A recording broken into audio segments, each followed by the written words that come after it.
Hi guys, thank you all for tuning into Big Mama Story Time. Story time! Don't forget to like, subscribe, share, comment to my page. Here we go. Hi guys, thank you all for tuning into Big Mama Story Time on today. Today I will be reading to you guys a full movie book of Aladdin. All right guys, let's get into this. Disney's Aladdin. Once in a faraway land, there was a boy who lived in the streets, a girl who lived in a palace, and a genie who lived in a lamp. It was midnight on the vast Arabian desert, silhouetted against the moon. A horseman waited. Suddenly, out of the shadows, a second mounted figure appeared, his galloping horse churning up the desert sand. In a moment, the two horsemen met. "You're late, Gazine," growled the first. "1,000 apologies, great Jafar," Gazine whined. "But see, I have bought the missing half of the Scarab medallion." "At last," Jafar hissed, pulling the other half of the medallion from his robe. "Look, Iago," Jafar said to the parrot on his shoulder. Jafar joined the two halves. A perfect fit. As the two halves touched, the scarab glowed and a crack of thunder shattered the desert silence. The scarab sprang from Jafar's hand and sped away over the dunes. "Follow the trail," Jafar exclaimed, spurring his horse into action. "It will lead us to the Cave of Wonders." The horsemen followed the magic scarab far into the desert. At last, it stopped its flight and buried itself in a mound of sand. Then, in a crash of thunder and lightning, the sand rose up to form a huge tiger's head. Between those open jaws was the entrance to the Cave of Wonders, Jafar exclaimed. That would scare me, open it up like that. "Do not forget my reward, great Jafar.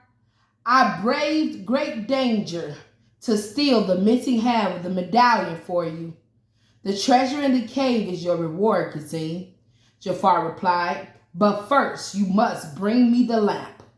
Gazine rushed eagerly into the darkness of the tiger's mouth. Instantly, the gigantic jaws slammed shut on the thief. "Unworthy fool!" boomed the voice of the tiger god. "Only one whose worth is buried deep within a diamond in the rough may enter here."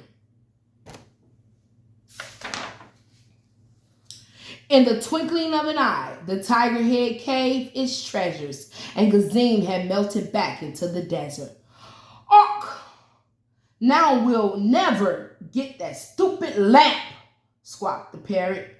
"Patience, Iago," Jafar said. Gazine was obviously not the diamond in the rough. So now we must find the one who is. Uh-oh. The next morning in the bustling marketplace of Agrabah, a handsome young thief stared down at the scene of complete confusion. Aladdin, for that was the thief's name, had stolen a loaf of bread and escaped onto a rooftop. As he and his pet monkey, Abu, watched the Sultan's guards search for him among the market stalls. Finally, the guards gave up, and Aladdin and Abu sat down to eat their first food in days, stale bread. But Aladdin realized that there were others worse off than he, and he gave the bread away to a couple of hungry children.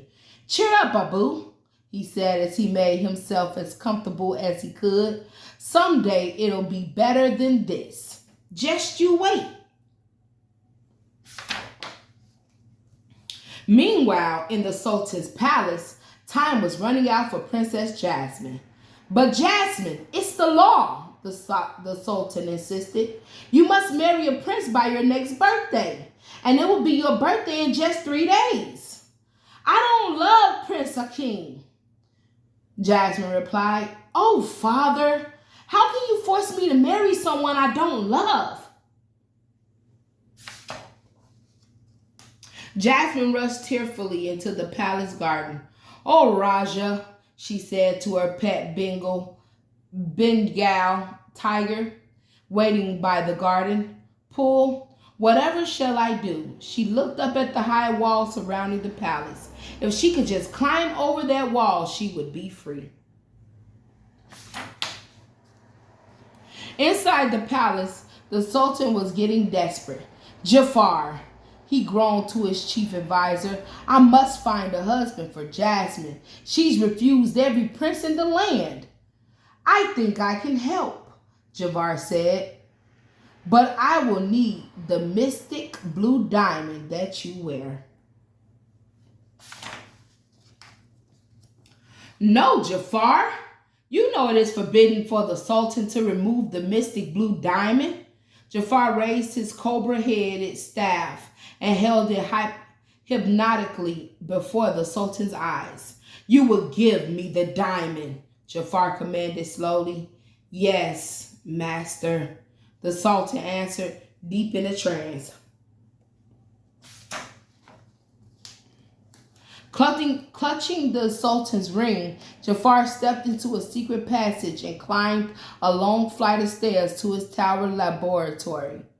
Our moment draws near, Iago. With this diamond, I can find a husband for Jasmine?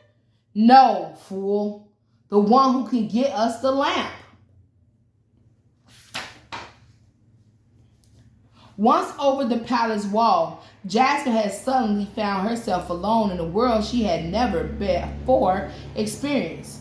Agrabah's bustling marketplace. Seeing a hungry child, she plucked an apple from a tree stand and gave it to him. You better be able to pay for that, you little street urchin, bellowed the huge fruit seller. Pay? Jasmine stammered. But I have no money. Suddenly, a young man emerged from the crowd and stepped between the towering shopkeeper and the frightened girl. Forgive my poor sister, O merciful one, the young man pleaded. She didn't mean to steal. She's a little crazy in the head. Then he turned to Jasmine. Come, sister dear, I'll take you to the doctor now. Another of your tricks, Aladdin, son of a jackal, shouted the shopkeeper. Aladdin seized Jasmine's hand and pulled her into the crowded marketplace, leading her to a rooftop far above the streets. We'll be safe here, he said. Then he turned to the lovely girl. Where do you come from? He asked. I ran away from home, Jasmine replied. My father is trying to force me to get married. Wow, said Aladdin. That's awful. Meanwhile, in a tower above the palace, Jafar's secret laboratory crackled with lightning bolts as the evil alchemist brought the all-seeing sands of time to life. Show me the one who can enter the cave, Jafar commanded.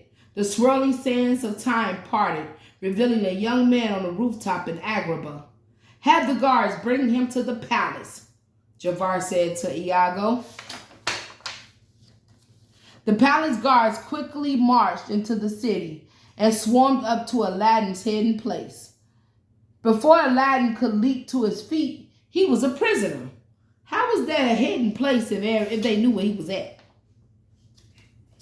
Jasmine threw back her hood. Release him at once, the girl ordered. Princess Jasmine? Gasped the surprised palace guards. Princess Jasmine? Gasped the surprised Aladdin. I dare not release him, princess, said the captain of the guards. My orders come from Jafar. You will have to take it up with him. Believe me, I will, Jasmine said. In the dungeon cell in the palace, Aladdin thought about the beautiful girl he had rescued from the shopkeeper. A princess? I can't believe it, he said aloud to Abu. who had followed him into the dungeon and freed him from the chains.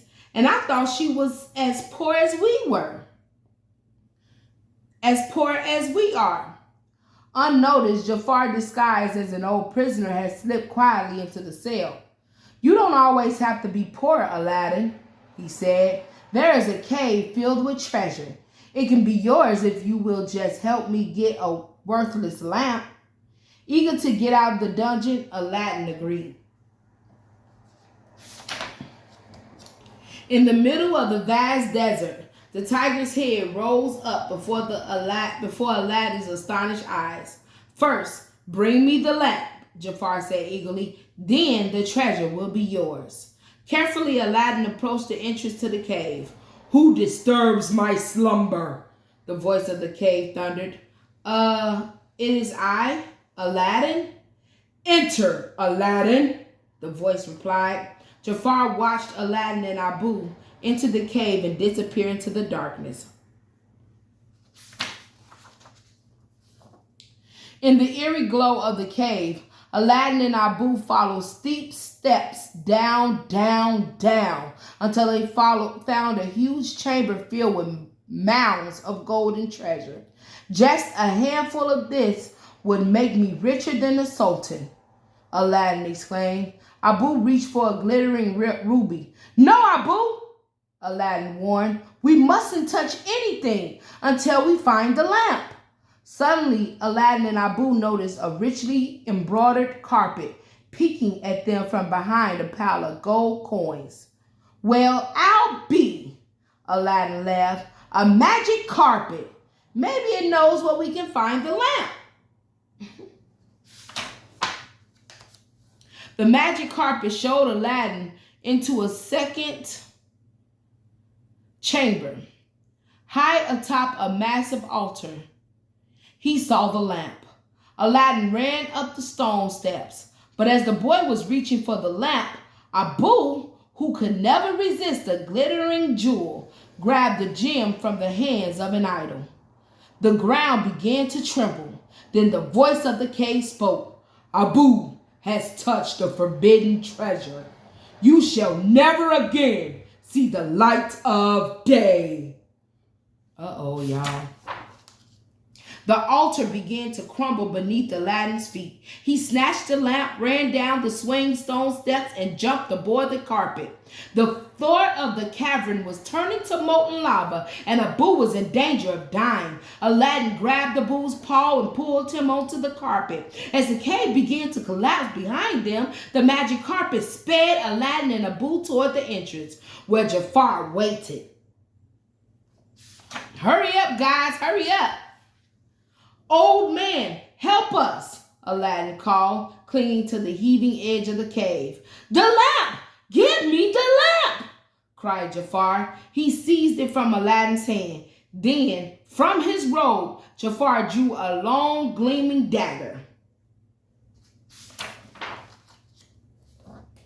Goodbye, fool, Jafar snarled, raising the dagger over the helpless Aladdin. In a flash, Abu leaped from Aladdin's shoulder. How? Jafar screeched as the little monkey's teeth bit into his arm. He dropped the dagger. Abu and Aladdin fell back into the cave. The earthquake had stopped. The cave was as silent as a tomb. We're trapped in here, Abu, Aladdin despaired. That jackal stole the lamp. Now he'll never come back for us. Abu chirped and held up his paw. Aladdin's eyes widened, and Abu's paw was the lamp. You got it back when you bit him. Good work, Abu. Aladdin took the lamp. I wonder what's so special about this dusty old thing. He rubbed it, trying to get a better look at it. The lamp began to glow. Then a towering cloud of smoke poured from the spout. The smoke formed itself into a gigantic figure. Say, you're a lot smarter than my last master, the giant said, looking at Aladdin. Or maybe I've gotten bigger over the last 10,000 years. Are you the genie of the lamp? Aladdin asked. The one and only, the genie replied. I don't believe you. if you were a real genie, you could get us out of this cave. Oh, yeah? The genie said to Aladdin. Well, watch this, Mr. Smarty Pants. Quick as a wink, they were out of the cave, soaring over the desert on the magic carpet. How's that, kiddo? Am I a genie or am I a genie? I guess you're a genie, all right. Aladdin said, so do I get 3 wishes? Yep, said the genie, but no fair wishing for 3 more wishes. Aladdin thought of the Princess Jasmine. I wish to be a prince. When Jafar returned to the palace, he came face to face with a very angry princess. I command you to release Aladdin. But princess, Aladdin has already been executed. Jafar lied. Of course he did. When I marry and become queen, you'll pay for this. Jafar, fighting back tears, Jasmine ran from the room. That girl means trouble, Jafar said to Iago when they were alone. Her wedding march will be our funeral march. Not if you marry her yourself, Iago suggested. Yeah, that'd be crazy. Suddenly, the palace gates were thrown open. Prince Ali of Ababwa announced a palace guard. Trumpets blared, drums rolled, and into the palace flew Aladdin on his magic carpet. He was dressed from turban to toe in the silks and jewels of a royal prince. I have come to seek the hand of Princess Jasmine, he said to the astonished Sultan. That night, when Prince Ali took Jasmine for a moonlight ride on his magic carpet, she discovered that he was the same young man she had met in the marketplace. Far below, Jafar watched them. I must get rid of that intruder before he spoils my plans, he thought. By the time the carpet had returned to the palace, Jasmine knew the man she wanted to marry. Good night, my prince, Aladdin, she said, going into her bedchamber. At once, Jafar and his guards fell upon Aladdin. Bound and gagged, Aladdin was carried to the edge of the high cliff. Below, he could hear angry waves crashing. So you like to fly, Prince Ali, Jafar said. Well, try this. The guards threw Aladdin over the cliff into the waiting sea. Aladdin dropped into a stone into the sea. As he sank below the waves, the lamp fell from his tunic. He strained against the ropes until one hand was free. He rubbed the lamp. The genie appeared. Never fails, he complained. As soon as I get in the bathtub, somebody rubs the lamp. I guess you wish I'd get you out of this mess. Nearly unconscious, Aladdin nodded. In the palace, Jasmine had made a decision. Father, I want to marry Prince Ali. Excellent, the Sultan rejoiced. Jafar stepped forward. I'm afraid that's impossible, Princess. Prince Ali has gone away. Jafar held his cobra staff before the Sultan's eyes. But your father has something to tell you, Princess. Jafar smiled. You will marry Jafar. The hypnotized Sultan droned. Never, Jasmine cried. Father, what's wrong with you? I know, said a voice from the doorway. It was Aladdin. He snatched the cobra staff from Jafar and shattered it on the floor. This traitor has been hypnotizing you, your majesty, Aladdin said to the Sultan, who was now free of the spell. Jafar ran from the room, but not before glimpsing the lamp in Aladdin's robe. Later, hiding in his laboratory, Jafar plotted, so Prince Ali is Aladdin, he said, and he has the lamp. At dawn the next morning, Iago crept into Aladdin's room and stole the lamp. At last, Jafar had the lamp. Eagerly, he rubbed it. The genie appeared. I am now your master, Jafar bellowed. What a revolting development, said the genie. I wish, Jafar hesitated, I wish to be Sultan. That day, nearly everyone in the city of Agrabah was crowded beneath the palace balcony to hear the Sultan's happy news. My daughter has chosen Prince Ali to be her husband, the Sultan announced. The crowd cheered. Then the crowd gasped. The Sultan's royal robes vanished. Someone else appeared on the balcony wearing the Sultan's robes. Jafar was now the Sultan. We will never bow to you, Aladdin said angrily. Jafar held the magic lamp high. Then you will cower, he exclaimed, rubbing the lamp. Genie, I wish to be the most powerful sorcerer in the world. I don't like it like you got it, master. I don't like it, but you got it, master, the genie replied. And for my first trick, the newly made sorcerer said, I banish Aladdin to the ends of the world.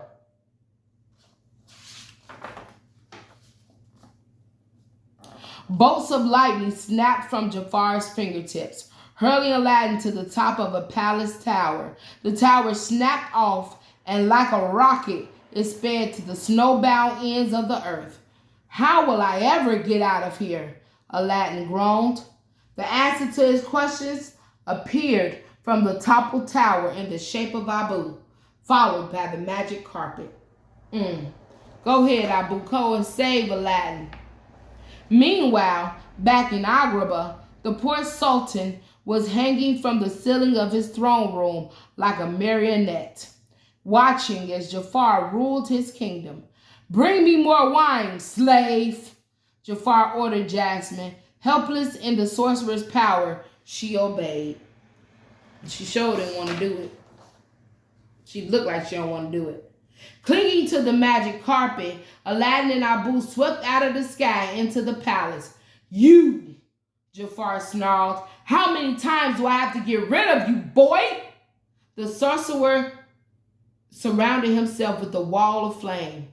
Are you afraid to fight me, you cowardly snake? Aladdin challenged Jafar. A snake, am I? Jafar replied. So be it.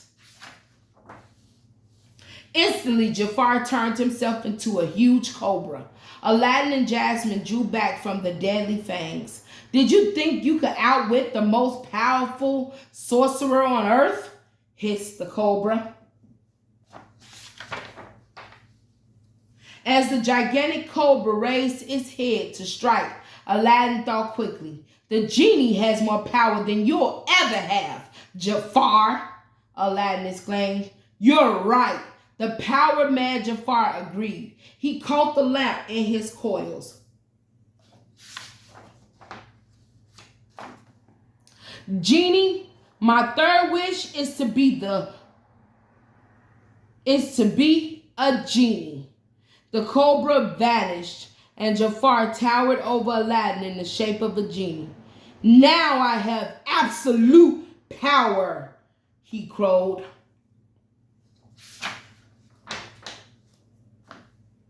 Then Jafar noticed what was happening. What? He shrieked. I'm dissolving. In a moment, Jafar and Iago had disappeared forever, imprisoned in a lamp that Aladdin was holding. Then, with his third wish, Aladdin freed the genie.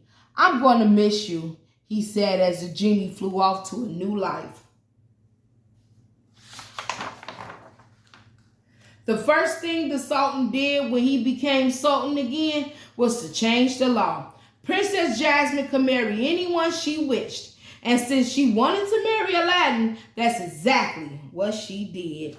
Oh, that's so nice. They literally skipped over so much in this book. But it was cool. All right, guys, that was Disney's Aladdin. Thank you all for tuning into Big Mama Story Time. Please don't forget to like, subscribe, share this page if you haven't done so already. All right, guys. Bye.